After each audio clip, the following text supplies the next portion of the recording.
Good morning my dear student. आज हम पढ़ते हैं बैंकों के लाभ या महत्व। बच्चों, हमें बैंक से क्या क्या लाभ है या उसके क्या क्या महत्व है उसके बारे में डिस्कस करते हैं, है ना। तो उसका जो बैंक है जो हमें बहुत ही वित्तीय संसाधनों को उपलब्ध कराता है, व्यापार करने में सहायक होता है, तो उसके कुछ लाभ को यहाँ पर स्पष्ट कर लेते हैं। बैंक का पहला लाभ होता है आम जनता को बचत की आदत, है ना। पहले ज़माने में कोई व्यक्ति पैसा को बचा कर नहीं रखता था, है ना।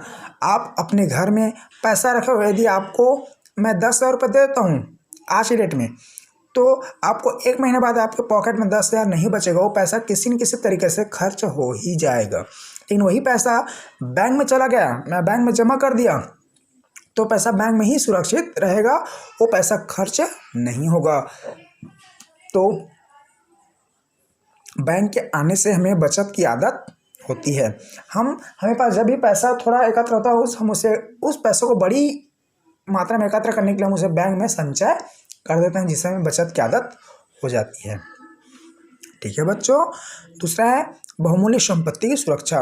बैंक हमें बहुमूल्य संपत्तियों की सुरक्षा करता है, जैसे कि हमारे धन का, है ना, घर में रखेंगे धन चोरी चला जाएगा। जो भी हमारे हीरे जवाहरात आभूषण, है ना, जो भी है, या जो भी कोई इम्पोर्टेंट डॉक्यूमेंट्स, घर के कागजात, है ना, या कुछ सरकारी कागजात जिससे हम भय रहता है कि वो खो जाएगा, तो हम उसे बैंक में लॉकर सुविधा के माध्यम से उसे बैंक में जमा कर देते हैं, है ना, जिससे कि वहाँ पर चोरी हानि से, खतरा से वह मुक्त हो जाता है। ठीक है बच्चों। तीसरा है पूंजी का निर्माण। जैसे कि बैंक बहुत बड़ी पूंजी का निर्माण करता है। मान लो पहले, आज से 10 साल पहले किसी का खाता नहीं था, है ना, तो भारत की जो अर्थव्यवस्था से और डाउन थी, है ना, कोई भी अपना पैसा बैंक में एकत्र नहीं करता था, तो गवर्नमेंट पास कुछ पैसा पूंजी नहीं थी, है ना। गवर्नमेंट लगता था कि हमारे पास पैसा नहीं है।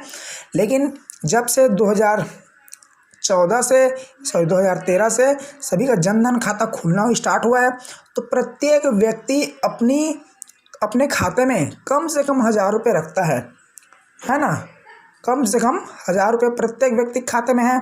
तो हमारे देश में 125 करोड़ व्यक्ति हैं। सबका यदि 125 करोड़ इंटू 1,000 करेंगे तो हमारा देश का पैसा कितना बढ़ गया, है ना।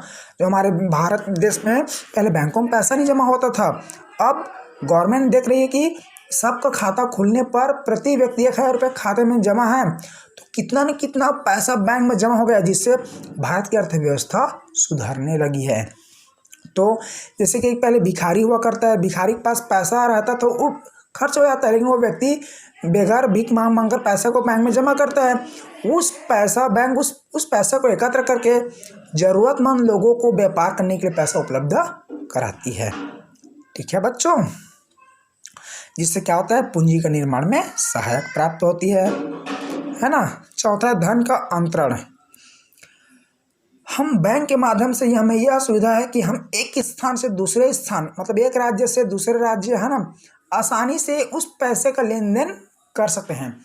हमने दिल्ली से माल खरीदा तो हमें दिल्ली को पेमेंट करने के जाने की आवश्यकता नहीं होगी। हम अपने संबंधित बैंक में पैसा उनके खाते में डिपॉजिट करा देंगे। इससे पैसों के अंतरण एक स्थान से दूसरे स्थान तक भुगतान करने में शीघ्र संपन्न हो जाती है, और बिना किसी जोखिम के वो पैसा को एक स्थान से दूसरे स्थान हम भेज सकते हैं। ठीक है बच्चों। जिससे अंतरण की सुविधा प्राप्त होती है। पांचवा, यात्री चेक की सुविधा। ये बहुत इम्पॉर्टेंट है दोस्तों, बहुत ही आवश्यक है। हम कहीं भी यात्रा करते हैं, मान लो मैं यहाँ से सारंगढ़ से मान लो उत्तर प्रदेश जा रहा हूँ, तो मैं यदि कुछ पैसा पकड़ा हूँ पर्स में, तो यदि पर्स चोरी हो गया, है ना, तो मेरा पैसा सब डूब सकता है ना। लेकिन बैंक ऐसा सुविधा निकाली है, यात्री चेक दी है ना, जिससे मैं एक चेक बुक रखूँगा, है ना, और कहीं भी जाकर कुछ भी वस्तु खरीद कर किसी बैंक से उस पैसे का अंतरण कर सकता हूँ। या किसी व्यापारी को मैं कुछ सामान खरीदा यूपी में, ज़्यादा 5,000 सामान खरीदा, तो उसको मैं चेक से पेमेंट कर सकता हूँ वहीं पर। यदि मेरा चेक चोरी हो जाएगा तो उसके लिए कोरा कागज है चोर के लिए, है ना। इसे यात्री चेक से हमें यही सुविधा मिलती है कि हम एक स्थान से दूसरे स्थान कहीं जाते हैं तो बीच में पैसा चोरी ना हो जाए, इसलिए हम चेक को पकड़ लेते हैं, तो चेक से हम किसी दूसरे को आसानी से पेमेंट कर सकते हैं, उसका शीघ्र भुगतान हो जाता है।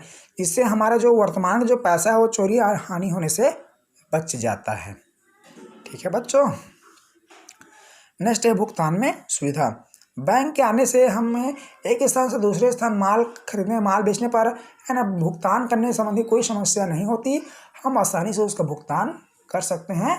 ठीक है बच्चों, ये थे बैंक के आने के कुछ लाभ, बहुत इंपॉर्टेंट है, इसे आपको याद करना होगा। ठीक है बच्चों, वीडियो देखने के लिए धन्यवाद।